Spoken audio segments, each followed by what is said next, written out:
Good morning children, welcome back to my channel study with Neha ma'am. आज हम पढ़ने वाले हैं रुचिरा थर्ड का चैप्टर नंबर 14 आर्यभट्ट। आज हम इस चैप्टर का हिंदी अनुवाद पढ़ेंगे। अब हम इसको शुरू करते हैं। पूर्व दिशायाम उदेति सूर्य। सूर्य पूर्व दिशा में उदय होता है। पश्चिम दिशायाम चह अस्तम गच्छति और पश्चिम दिशा में अस्त होता है। इति दृश्यते ही लोके। लोके यानी कि संसार में, यही संसार में दृश्यते देखा जाता है। परम परंतु ने अनेन अवबोध्यम अस्ति। परंतु ने अवबोध्यम अस्ति, इससे यह नहीं मानना चाहिए यत कि सूर्य गतिशील, कि सूर्य गतिशील है। सूर्य अचल, सूर्य अचल है। पृथ्वी च चलः, पृथ्वी चलायमान है। या स्वकीये अक्षे घूर्णति इति सांप्रतम सुस्थापित सिद्धांतः। पृथ्वी अपने अक्ष पर घूमती है, यही फिलहाल का सांप्रतम सुस्थापित सिद्धांतः, सुस्थापित सिद्धांत है। सिद्धांतो अयम प्राथम येन येन प्रवर्तितः। अयम सिद्धांतो, यह सिद्धांत प्राथम येन सबसे पहले येन प्रवर्तितः जिसने प्रतिपादित किया, सह आसीत वह थे महान गणितज्ञ ज्योतिर्विद आर्यभट्ट। महान गणितज्ञ और ज्योतिर्शास्त्र के ज्ञाता आर्यभट्ट। यानी कि सूर्य अचल है और पृथ्वी चलायमान है, यह सिद्धांत सबसे पहले जिसने दिया वह महान गणितज्ञ और ज्योतिर्शास्त्र के ज्ञाता आर्यभट्ट थे। पृथ्वी स्थिरा वर्तते, पृथ्वी स्थिर है। इति परंपराया प्रचलितः रूढ़ि तेन प्रत्यह दिष्टः। इस परंपरा का उन्होंने खंडन किया। तेन उदाहृतम, उन्होंने उदाहृतम यानी कि उदाहरण के साथ कहा, यद कि गतिशीलायाम नौकायाम उपविष्टः मानव नौकाम स्थिराम अनुभवति। गतिशील नाव में बैठा हुआ मानव, अर्थात चलती हुई नाव में बैठा हुआ मानव नाव को स्थिराम अनुभवती, स्थिर अनुभव करता है, एक जगह रुकी हुई अनुभव करता है। अन्यान च पदार्थान गतिशीलान अवगच्छति, और अन्य पदार्थों को गतिशील मानता है। एवमेव गतिशीलायां पृथिव्याम अवस्थितः मानव पृथ्वी स्थिराम अनुभवति। उसी प्रकार से गतिशील पृथ्वी पर स्थित मानव पृथ्वी को स्थिर अनुभव करता है और सूर्य आदि ग्रहों को गतिशील मानता है। यानी कि आर्यभट्ट समझाते हैं कि जिस प्रकार से नाव में बैठा हुआ मानव नाव को एक जगह रुकी हुई मानता है और अन्य पदार्थों को गतिशील मानता है कि यह चल रहे हैं, उसी प्रकार से जो पृथ्वी है यह क्या है, गतिशील है, परंतु इसमें जो मानव रहते हैं यह इसको स्थिर अनुभव करते हैं, एक जगह रुकी हुई अनुभव करते हैं और अन्य ग्रहों को गतिशील मानते हैं। 476 ख्रिस्ताब्दे आर्यभट्ट जन्म लब्धवान इति। 476 ईस्वी में आर्यभट्ट का जन्म हुआ। तेन एव विरचिते आर्यभट्टियम इत्यस्मिन् ग्रंथे उल्लिखितः।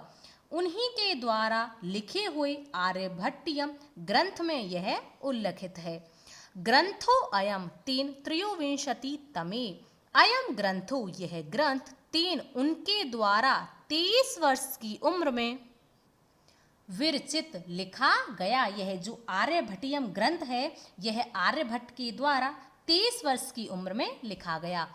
ऐतिहासिक स्रोतों भी ज्ञायते। ऐतिहासिक स्रोतों से ज्ञात होता है यत कि पाटलिपुत्रम निकषा आर्यभट्टस्य वेदशाला आसीत्। पाटलिपुत्र के समीप, निकषा समीप आर्यभट्ट की वेदशाला थी। पाटलिपुत्र जो कि वर्तमान में पटना है। अनेन इदम अनुमीयते, अनेन इससे, इदम अनुमीयते यह अनुमान लगाया जाता है यत कि तस्य कर्मभूमि पाटलिपुत्रम एव आसीत्। उनकी जो कर्मभूमि थी वह पाटलिपुत्र ही थी। आर्यभट्टस्य योगदानं गणित ज्योतिषः संबंधम वर्तते। आर्यभट्ट का योगदान गणित और ज्योतिष शास्त्र से संबंधित है। यत्र जहाँ संख्यानाम आकलनम महत्वम आदधाति, जहाँ पर संख्याओं का आकलन अर्थात गणना महत्व रखती है। आर्यभट्टः फलित ज्योतिषशास्त्रे ने विश्वसि इति स्मः। आर्यभट्ट फलित ज्योतिष शास्त्र में विश्वास नहीं रखते थे। गणितीय पद्धतः कृतम आकलम आधृत्य है एव तेन प्रतिपादितम।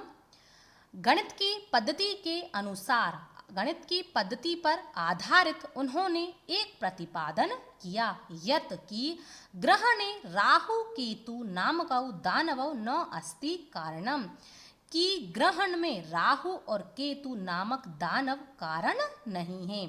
तत्र तु सूर्य चंद्र पृथ्वी इति त्रीणि एव कारणानि, वहाँ पर तो सूर्य चंद्रमा और पृथ्वी ये तीन कारण हैं। अर्थात पहले कहा जाता था कि जो ये सूर्य ग्रहण चंद्र ग्रहण होते हैं इनमें राहु और केतु जो ये दानव हैं इनके कारण यह ग्रहण होते हैं, परंतु आर्यभट्ट ने इसका खंडन करते हुए कहा कि यहाँ पर ये जो कोई दानव नहीं है, यह जो सूर्य ग्रहण और चंद्र ग्रहण होते हैं इसका कारण सूर्य पृथ्वी और चंद्रमा ही हैं।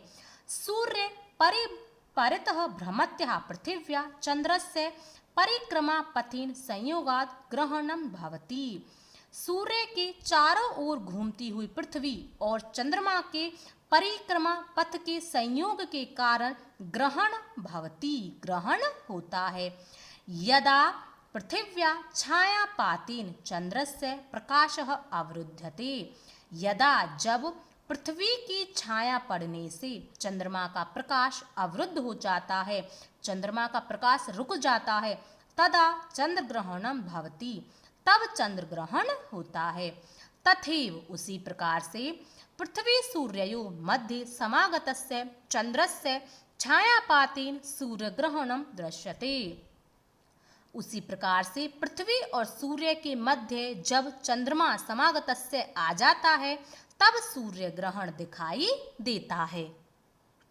समाजे नूतनानां विचाराणां स्वीकरणे प्राय सामान्य जनाः काठिन्यम अनुभवन्ति। समाज में नए विचारों को स्वीकार करने में जो सामान्य लोग होते हैं कठिनता का अनुभव करते हैं, यानी कि यदि कोई व्यक्ति अपने नए विचार कुछ अच्छे विचार प्रकट करता है तो जो सामान्य लोग होते हैं वह उनको इतनी आसानी से स्वीकार नहीं करते हैं। भारतीय ज्योतिष शास्त्रे तथैव आर्यभट्टस्य अपि विरोधः अभवत्। उसी प्रकार से भारतीय ज्योतिष शास्त्र में आर्यभट्ट का भी विरोध हुआ। तस्य सिद्धांतः उपेक्षितः, उनके सिद्धांतों की उपेक्षा की गई। सह पंडितम अन्यानाम उपहास पात्रम जातः। पंडितम यानी कि जो व्यक्ति अपने आप को बहुत बुद्धिमान समझते थे, उपहास पात्रम जातः, उन्होंने उनका उपहास किया, उनका मजाक उड़ाया। पुनरअपि तस्य दृष्टि काल अतिगामिनी दृष्टः। पुनरअपि फिर भी तस्य उनकी दृष्टि समय को लांघने वाली हुई। काल अतिगामिनी यानी कि समय को लांघने वाली हुई। आधुनिकै वैज्ञानिकै तस्मिन् तस्य च सिद्धान्ते समादरः प्रकटितः। आधुनिक वैज्ञानिकों ने उनके सिद्धांतों में समादर यानी कि आदर प्रकट किया। अस्मात् एव कारणात्, अस्मात् एव कारणात् का अर्थ होता है इसी कारण से ही, अस्माकं हमारे प्रथम उपग्रहस्य नामः, प्रथम उपग्रह का नाम आर्यभट्टः इति कृतम्, आर्यभट्ट रखा गया। वस्तुतः भारतीयाया गणित परंपरायाः अथ च विज्ञान परंपरायाः असौ एकः शिखर पुरुष आसीत्। वस्तुतः यानी कि वास्तव में भारतीय गणित परंपरा और विज्ञान परंपरा के जो आर्यभट्ट थे एक शिखर पुरुष हुए। यह था आपका चैप्टर नंबर 14 का हिंदी अनुवाद। मैंने आपको बहुत ही अच्छे से करा दिया है, एक बार दो बार इसका रिवीजन कर लेना। चैप्टर का हिंदी अनुवाद यदि आपको अच्छे से आता है तो आपको क्वेश्चन आंसर भी बहुत ही सरलता से याद हो जाते हैं। इसीलिए आप पहले चैप्टर का हिंदी अनुवाद अच्छे से करें। यदि पढ़ाने का तरीका पसंद आया हो, वीडियो अच्छी लगी हो तो वीडियो को लाइक करें, शेयर करें और चैनल को सब्सक्राइब अवश्य कर लें। अब हम लेंगे नेक्स्ट वीडियो में, तब तक के लिए धन्यवाद।